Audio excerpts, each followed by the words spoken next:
오늘 주실 하나님 말씀은 사사기 3장 12절로 17절입니다. 한 절씩 교독하고 마지막 절은 합독하시겠습니다.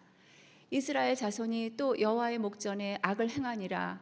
이스라엘 자손이 여호와의 목전에 악을 행함으로 여호와께서 모압 왕 에글론을 강성하게 하사 그들을 대적하게 하심에 에글론이 암몬과 아말렉 자손들을 모아 가지고 와서 이스라엘을 쳐서 종려나무 성읍을 점령한지라.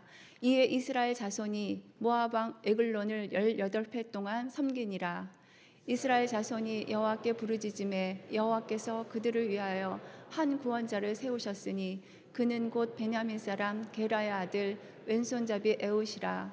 이스라엘 자손이 그를 통하여 모압 왕 에글론에게 공물을 바칠 때에 에옷이 길이가 한 규빗 되는 좌우의 날선 칼을 만들어 그의 오른쪽 허벅지 옷 속에 차고 공물을 모압 왕 에글론에게 바쳤는데 에글론은 매우 비둔한 자였더라. 아멘. 강함과 약함이라는 제목으로 말씀 전해주시겠습니다. 이경희 목사님께서요. 감사합니다. 샬롬. 네, 우리는 누구나 강해지기를 원합니다. 약해지기를 원하는 사람은 없을 것입니다. 특히 이 세상은 자신이 따르고자 하는 그 지도자에게는 더욱 강함을 요구합니다. 그래서 세상의 지도자가 되려고 하는 사람은 자신의 강한 면모를 대중에게 어필하기 위해서 자신을 과대 포장하기도 하고 또 그를 추종하는 대중은 그 맹목적으로 따르거나 신격화하고 또 숭배하기까지 합니다. 그런데 고린도전서 1장 27절 말씀 다 같이 한번 읽어보겠습니다.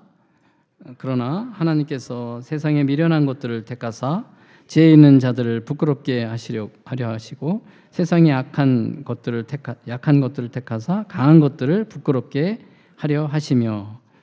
세상 사람들은 자신의 지혜를 자랑하고 자신의 강함을 자랑하고 강한 척 허세를 부리지만 바로 하나님은 오히려 그들이 보기에 미련하고 약한 자들을 통해서 그들의 허세와 자랑을 무너뜨린다는 것입니다.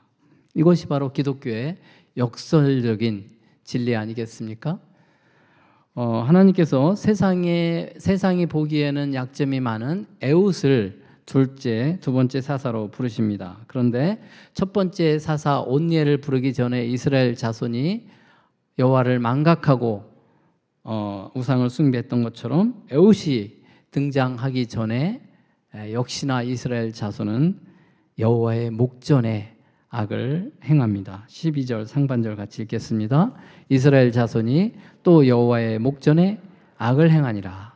이스라엘 자손이 여호와의 목전에 악을 행함으로.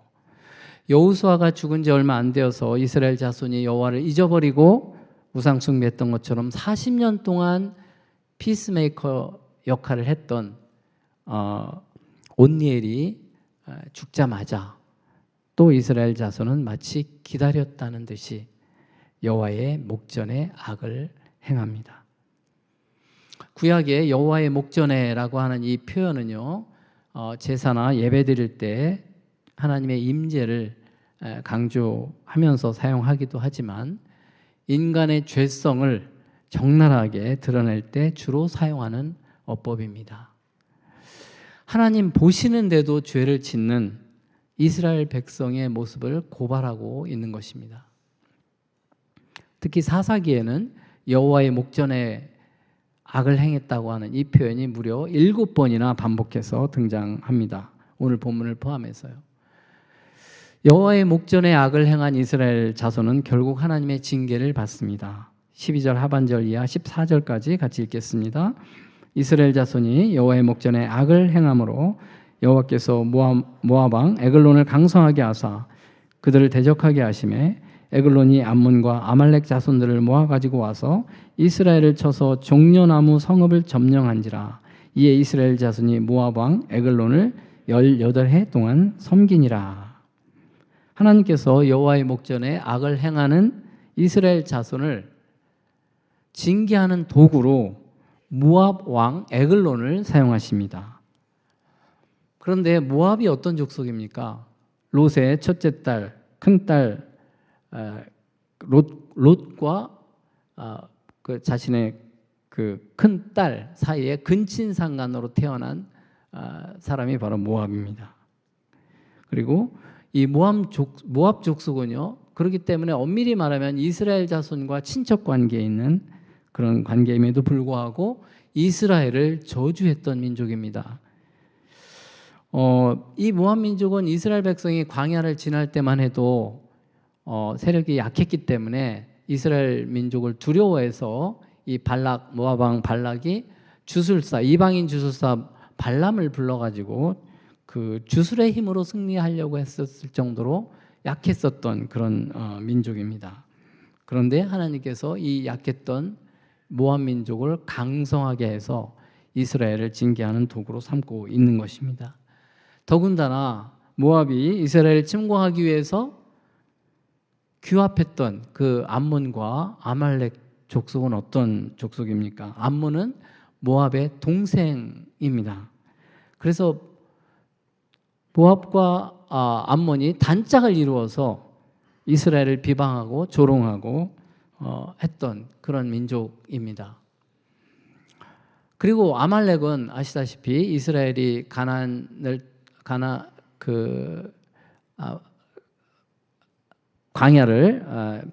출애굽한 다음에 광야를 지날 때 초기부터 아주 비겁하게 기습 공격해서 바로 이스라엘을 괴롭혔던, 가장 많이 괴롭힌 야비한 족속이 바로 아말렉입니다. 이와 같은 과거의 역사 때문에 이스라엘은 바로 이 모압과 암몬과 아말렉 족속을 정말 가장 싫어하고 경계하고 두려워하고 정말 원수로 여겼던 그런 민족들입니다. 하나님께서 하필이면 이러한 민족들을 뼈아픈 징계의 도구로 사용하신 것입니다. 사랑하는 성도 여러분, 혹시라도 저와 여러분을 괴롭히게 하는 그 대상이 나와 전혀 무관한 사람이 아니라, 친척은 아닐지라도 모압과 암몬과 같은 친척은 아니더라도 피할 수 없는 관계 속에서 살아가는 그 사람 아닙니까? 모압과 암몬처럼 출신 성분이 그렇게 좋지도 않고 또 잘난 것도 없어 보이고 또 나보다 못해 보이는 그런 사람들이 의기투합해서 끊임없이 나를 저주하고 조롱하고 비방하기 때문에 잠 못 이루고 힘들어하고 있지 않습니까? 내가 한때는 그렇게 무시했던 대상이었는데 어느새 강한 자가 돼가지고 나를 공격하고 지배하려고 하기 때문에 어이가 없고 그 현실을 받아들일 수 없어서 힘들어하고 있지는 않습니까?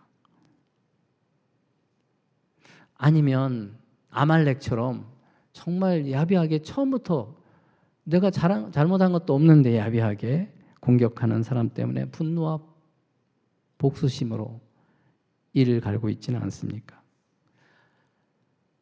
하나님께서 왜 하필이면 이런 사람들을 내 옆에 두어서 우리 공동체 가운데 허락하셔서 나를 힘들게 하는가? 혹시 하나님을 원망하고 있지는 않습니까? 떠나줬으면 좋겠는데 떠나주지도 않고 남아서. 그런데요, 혹시 그런 일이 정말 벌어지고 있다고 한다면 내가 용납하기 힘들고 피하고 싶고 심지어 원수같이 여기는 그런 사람들조차 하나님께서 사람의 매로 사용하고 있지는 않은지 진지하게 한번 성찰해 볼 필요가 있지 않겠습니까? 어쨌든 이 모압과 암몬 그리고 아말렉 이 연합군이요, 종려나무 성읍 여리고를 정복합니다. 여리고는 종려나무가 아주 풍성하게 자라는 비옥한 오아시스입니다. 지도에서 보시다시피요, 지도 한번 보여주시면 이 여리고라고 하는 이 지역은 요단 동편에서 서편으로 들어가는 관문입니다. 그리고 예루살렘, 베델과 같은 이 남쪽 이 주요 도시와 아주 가깝기 때문에 가나안을 정복할 때 아주 교두부가 되는 그런 전략적 요충지입니다.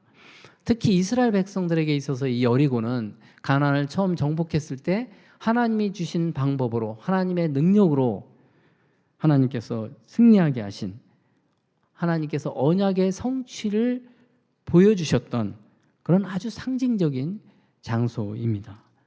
그런데 그 여리고를 빼앗겼다고 하는 것은 단지 풍요롭고 유용한 그런 전략적인 땅을 잃어버렸다는 그런 정도가 아니라 이스라엘 백성들에게 있어서는 정말 수치와 영적인 패배를 보여주고 있는 것입니다.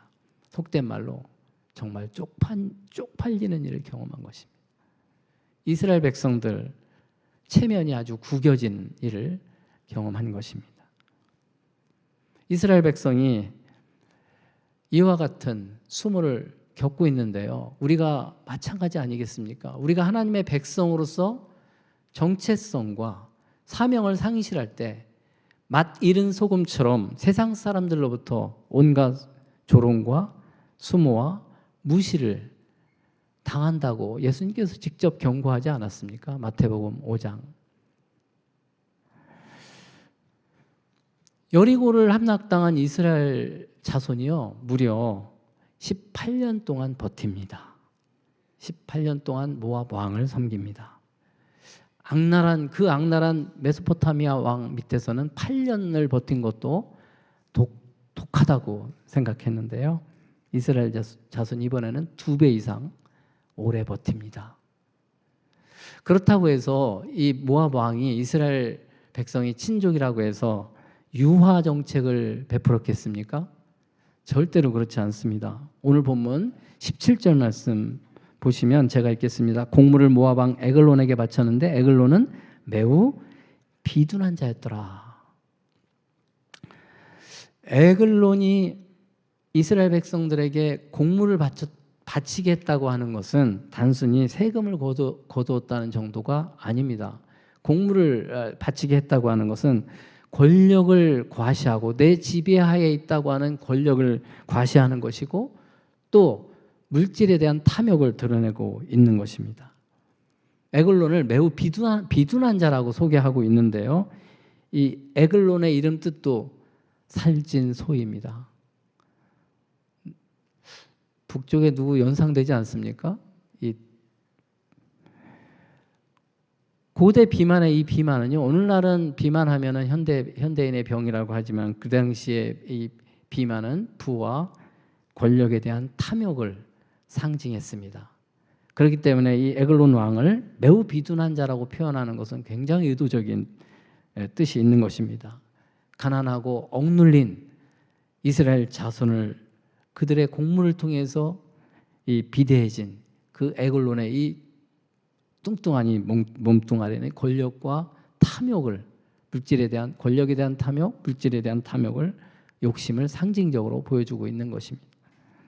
그리고요 14절에 나오는 섬기다라고 하는 이 표현이 나오는데 이게 여호와를 섬기다라고 하는 것과 같은 아바드입니다. 단순히 곡물만 바쳤다고 하는 것이 아니라 정치적, 군사적, 심지어 종교적인 종속 상태를 보여주고 있는 것입니다. 에글론은 이스라엘 백성들에게 자신의 지배 정책에 복종하게 하고 또 군사를 징발할 때 이스라엘 백성들을 징발하는 것은 물론 종교적으로 그들이 믿는 그 모압의 신 그모스 신을 섬기게 숭배하도록 강요했을 것입니다. 그모스 신이 어떤 신입니까? 전쟁의 신이고 피해의 신이고 파괴의 신이고 인신 제사까지 서슴지 않는 그런 잔혹한 신입니다. 그러한 왕 밑에서 이스라엘 백성은 무려 18년 동안 그런 수치와 굴욕과 고통을 당한 것입니다.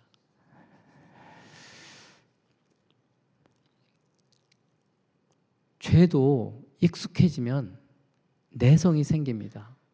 그런데요, 죄에 따른 고통도 견디는 것도 내성이 생기기 마련입니다.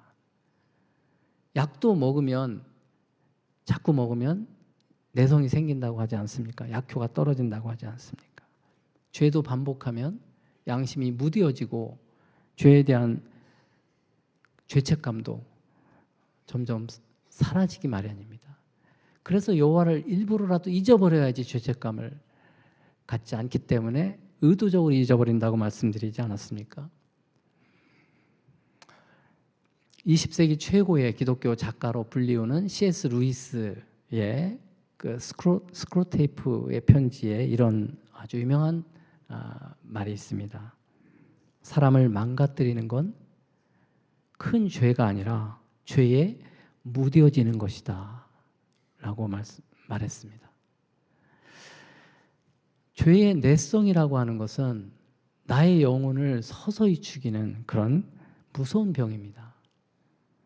사사시대의 이스라엘 백성들은 죄에 대해서 점점 익숙해짐으로 죄로 인한 고통조차 무뎌져서 하나님을 찾지 않는 그런 상태를 오랫동안 버텼던 것입니다.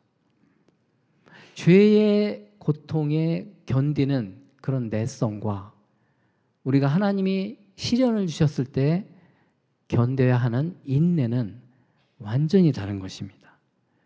죄에 따른 고통은, 그것을 인내하는 것은 계속 고집 피우면서 회개하지 않고 그 자리에 머무는, 그래서 파멸에 이르는 그런 자리이지만,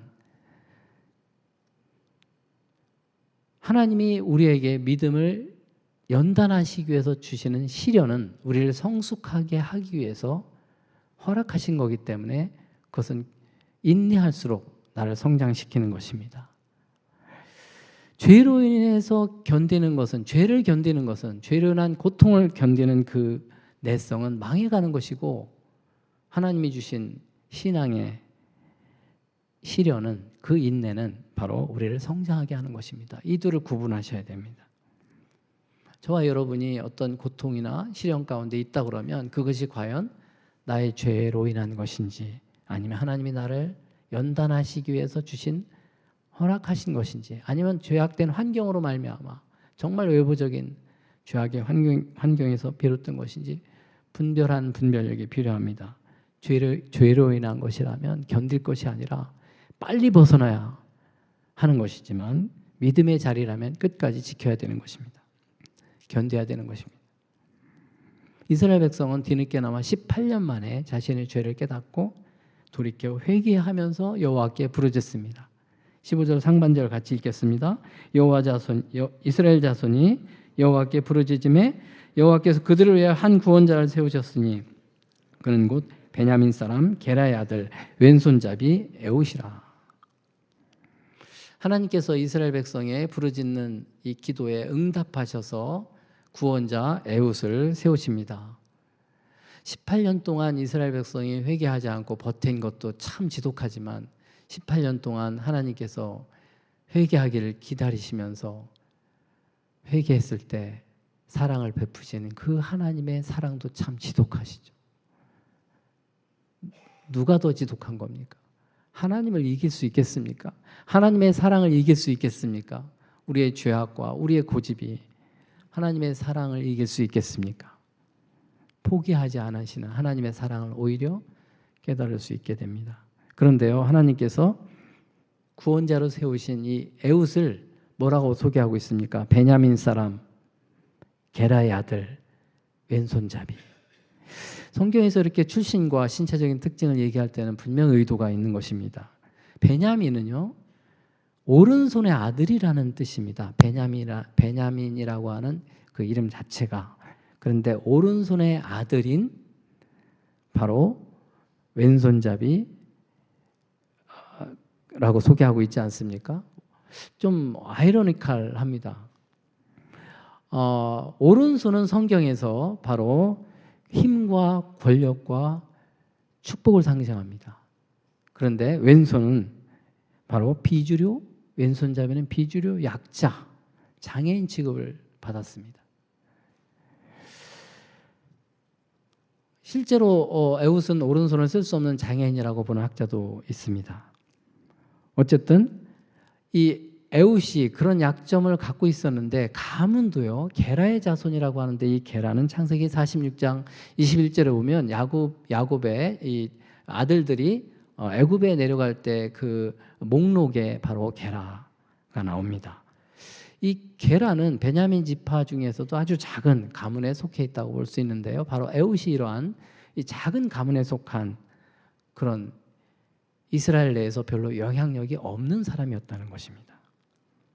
그리고 에웃은 이스라엘 백성들의 이 공물을 바로 모압 왕에게 전달하는 사람이었습니다.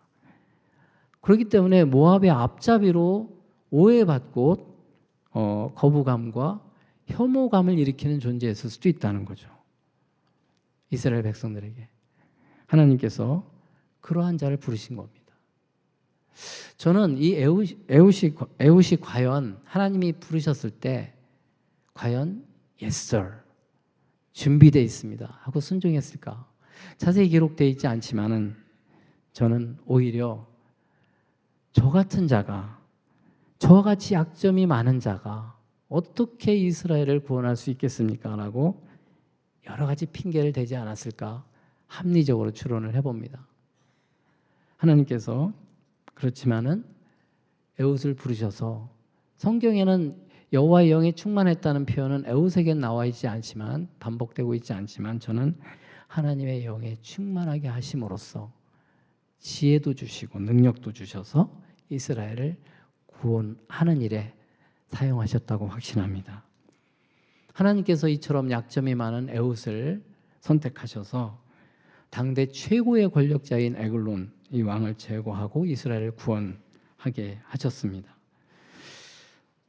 어떻게 에글론 왕을 암살했는지 16절 이하에 자세히 나와 있는데요. 시간상 다 일일이 살펴보진 않겠는데 간단히 요약을 한다면 바로 왼손잡이라고 하는 에웃의 이 약점이 강점이 돼서 암살할 수 있었다는 것입니다. 당시 일반 병사들은 왼쪽 허리에 칼을 차고 오른손을 사용했는데 바로 오른쪽 허리도 아닌 오른쪽 허벅지에 단검, 긴 칼이 아닌 단검, 한 규빗이라고 하는데 한 45cm 정도 추정하는데요. 이 한 규빗이라는 이 표현이 한 규빗이 아니라 실제로 더 작은 그런 더 작은 단위였을 것으로 추정도 합니다. 한 45cm가 아니라 한 25cm 정도로 보기도 합니다. 어쨌든 이 단검을 자신이 직접 만들어서 맞춤형 이 단검을 가지고 에글론 왕의 경비를 뚫고 몸수색을 하지 않았겠어요? 그 경비를 뚫고 들어가서 에글론 왕을 암살합니다. 이 용감한 이 에웃의 이 행동이요 베냐민 지파 이후 베냐민 자손들에게 대대로 전승이 돼서 우리가 잘 아는 사사기서 2장 16절 말씀 한번 보시면 그냥 자막만 보시면요. 이 모든 백성 중에 택한 700명은 다 왼손잡이라 물매로 돌을 던지면 조금도 틀림이 없는 자. 왼손잡이 700명 이 사람들이 바로 에웃의 후손들인데 베냐민 사람들인데요. 한 200년 이상 지난 이후에 이런 왼손잡이 병사들이 조직이 됐다는 구절이 나옵니다. 이 왼손잡이 용사의 계보가 바로 에웃의 이러한 전설 같은 그런 활약으로 인해서 전승이 돼서 왼손잡이 전사를 훈련시키는 그런 전통이 생기지 않았겠나 그렇게 생각됩니다. 여러분 퍼스트 펭귄 이야기 아시죠? 예, 펭귄이 바닷속에 먹이를 찾아 뛰어들 때 바로 천적인 범고래와 이 물개 같은 이런 존재 때문에 처음에는 다들 주저하는데 첫 번째 펭귄이 뛰어들면 다들 따라서 뛰어든다고 하는 그 스토리, 그 관찰에서 나온 건데요. 그 이야기가 참 유명하지 않습니까? 바로 에웃이 바로 용감한 퍼스트 펭귄이 된 것입니다. 그래서 뒤에 그런 왼손잡이들도 귀하게 쓰임 받을 수 있었던 거죠. 하나님 앞에 쓰임 받을 때 하나님께서 이런 약한 자를 통해서 뒤따르는 많은 하나님의 사람들을 세우실 수 있는 것입니다. 세상이 보기에는 약함에도 불구하고 그런 믿음의 사람, 이 용감한 사람으로 인해서 바로 이런 아름다운 그런 약한 자의 모델이 될 수 있는, 우리 누구나 그렇게 쓰임받을 수 있는 것입니다. 세상과 교회를 변화시키는 데는 이와 같은 퍼스트 펭귄과 같은 존재가 필요합니다. 그런데요, 하나님께 쓰임받는 이 첫 번째 펭귄은 바로 내가 적임이야, 내가 아니면 안 돼라고 하는 이 강한 사람이 아니라 바로 나는 부족한 점이 많아서 저는 정말 하나님 앞에 자신 없지만 하나님께서 도와주신다면, 은혜를 주신다면 제가 순종하겠습니다. 쓰임 받겠습니다. 이런 사람을 하나님께서, 이런 겸손한 사람을 하나님이 퍼스트 펭귄으로 사용하신다는 사실을 우리가 기억할 필요가 있습니다. 에웃의 지도하에 이스라엘 자손은 무려 80년 동안 평온을 누립니다. 30절 말씀 같이 읽겠습니다. 그날에 모압이 이스라엘 수하에 굴복하며 그 땅이 80년 동안 평온하였더라. 이스라엘 자손이 회개하지 않고 고집을 피우면서 징계를 받았던 기간이 18년이었는데요.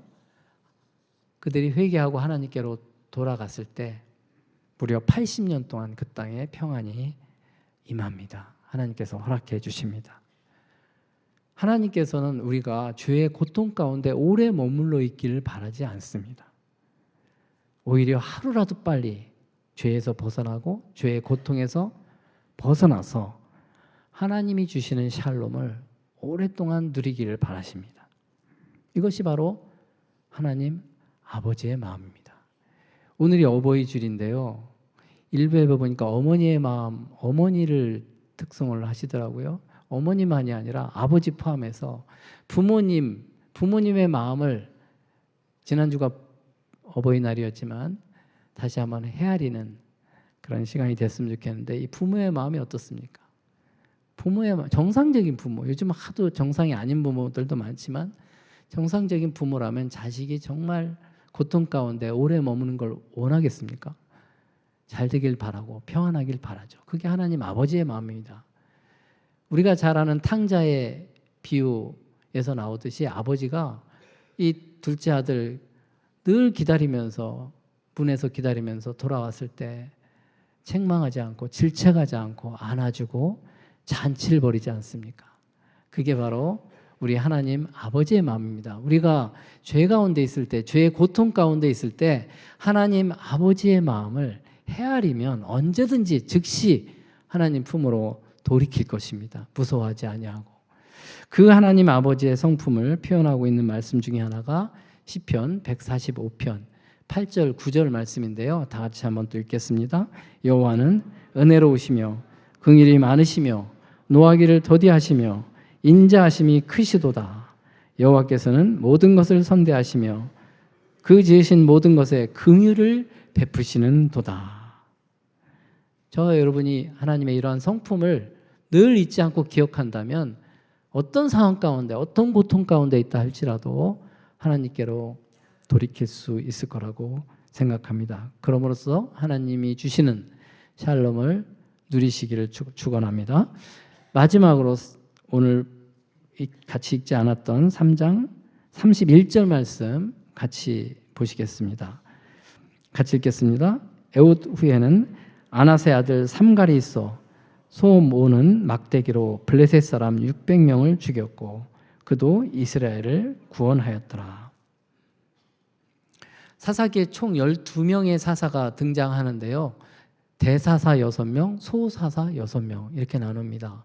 근데 그건 잘났고 못났고로 구분하는 것이 아니고 사사에 대한 기록이 많으냐 적으냐에 따라서 6명에 대한 사사의 기록은 길고 6명은 좀 짧게 기록되어 있는데요. 그 중에 하나가 바로 삼갈입니다. 삼갈에 대한 소개는 이 한 구절뿐입니다. 이 한 구절에만 딱 나와 있는 사사인데요. 이 짧은 구절이지만 오늘 주제하고 너무 연결되어 있기 때문에 삼갈을 잠깐 소개하고 마치고자 합니다. 소사사의 첫 번째 사사, 전체적으로 보면 세 번째 사사인데요. 이 삼갈을 아낫의 아들이라고 소개합니다. 그런데 이 아낫은 이스라엘 어느 지파에도 속해 있지 않고요. 오히려 아낫이라는 이름은 가나안의 여신의 이름과 같습니다. 그리고 이 삼갈이라고 하는 이름은 이스라엘식 이름이 아니라 바로 메소포타미아 북쪽에 있는 바로 후르족이라고 하는 후르족 이름과 비슷합니다. 그래서 학자들은 이 삼갈은 아낫신을 섬기는 이방인 가족에서 태어난 사람으로 봅니다. 좀 특이하죠. 사사인데, 이스라엘을 구원하는 사사인데 이방인을 사용하십니다. 그것도 정말 영향력 없는 이 삼갈이 소문은 막대기로 블레셋을 무찌르지 않습니까? 직업이 또 농사꾼이었을 것으로 봅니다. 소를 모는 그런 약한 자를 하나님께서 쓰십니다. 그런데 이 삼갈은 그 사사기서 4장 1절에 보면은 에웃이 죽은 이후에로 31장 다음이 4장 1절인데 에웃이 죽은 다음인데 4장 1절에 에웃이 죽은 후에 이스라엘 백성이 또 죄를 행했다고 4장 1절에 나오는데요. 마지막 절은 누구를 얘기하고 있습니까? 삼갈을 소개하고 있지 않습니까? 근데 4장 1절에서는 에웃이 죽은 후에라고 하는 것으로 보면 이 에웃은 삼갈은 에웃의 그 태평성대 그 기간 중에 태어나서 에웃이 말년에 아무래도 나이가 들면서 리더십이 떨어지면서 약해졌을 거 아니에요. 이스라엘 백성들이. 그때 그 틈을 타서 블레셋이 쳐들어온 것으로 학자들이 해석을 합니다. 그렇다면 이 삼갈은 이 태평시대에 태어나서 에웃 후반기 때 죽기 전에 사사의 역할을 했던 사람으로 봅니다. 어쨌든 저는 이것을 통해서 이스라엘 백성 입장에서 보면은 죄를 범해서 고통을 당했던 그 기간과 그리고 이때는 태평성대 그래도 에웃의 지도하에 하나님께 순종했던 나름대로 순종하고 복종했다 하나님께 순종했다 여호와를 섬겼던 그 기간 중에 블레셋의 침입을 받은 거기 때문에 바로 죄를 범해서 당했던 고통과는 또 다른 차원의 그 외부의 고통을 받은 것입니다. 우리가 경험하는 고통이 무조건 죄로 인한 것이 아니라 나름대로 하나님께 순종하려고 함에도 불구하고 그런 외부적인 악한 환경으로 인해서 혹은 하나님의 허락하심에 의해서 우리가 어려움을 당할 수도 있다는 사실을 보여주고 있습니다. 어쨌든 진정한 샬롬이라고 하는 것은 아무런 문제가 없는 상태가 아니라 문제가 있음에도 불구하고 하나님이 함께 하심으로써 누리는 그런 평안한 상태를 진정한 샬롬이라고 할 수 있는 것입니다. 사랑하는 성도 여러분, 저와 여러분이 살아가면서 예기치 못한 그런 고난과 고통을 경험할 때 그것이 과연 죄로 인한 징계인지 아니면 믿음을 연단하시기 위해서 하나님이 허락하신 시련인지 겸손히 돌아보고 하나님 앞에 엎드렸으면 합니다. 만약에 죄로 인한 고통이라면 그 자리에 오래 머물지 말고 즉시 회개함으로 하나님의 샬롬을 경험하는 저와 여러분 되시기를 축원합니다. 반면에 하나님이 내가 특별히 잘못하지 않았음에도 불구하고 내가 의로운 길을 걷고 있음에도 불구하고 허락하신 뜻밖의 고난과 고통이라고 한다면 그 고통을 잘 견딜 수 있도록 인내를 주시도록 더 깊은 은혜로 이끄시도록 하나님의 주권을 인정하고 원망할 것이 아니라 왜 이런 환경을 허락하셨습니까? 원망할 것이 아니라 하나님의 주권을 믿고 하나님의 손길 가운데 더욱더 믿음으로 인내하며 감당하는 성숙한 성도님들 되시기를 축원합니다. 무엇보다도 우리 갱신 공동체에는 이 에웃과 같은 퍼스트 펭귄이 필요합니다. 비록 세상 사람들이 보기에는 연약해 보이고 별 볼 일 없어 보이는 사람이라 할지라도 하나님이 하시라고 하면 쓰시겠다고 하면 주님 부족하지만 은혜를 주시면 순종하겠습니다. 믿음의 첫걸음을 내디는 그런 사람들이 필요합니다. 그런 사람을 통해서 하나님이 일하실 것입니다.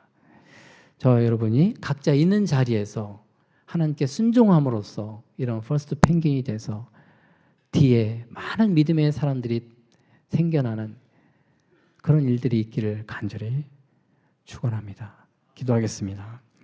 은혜로우신 주님,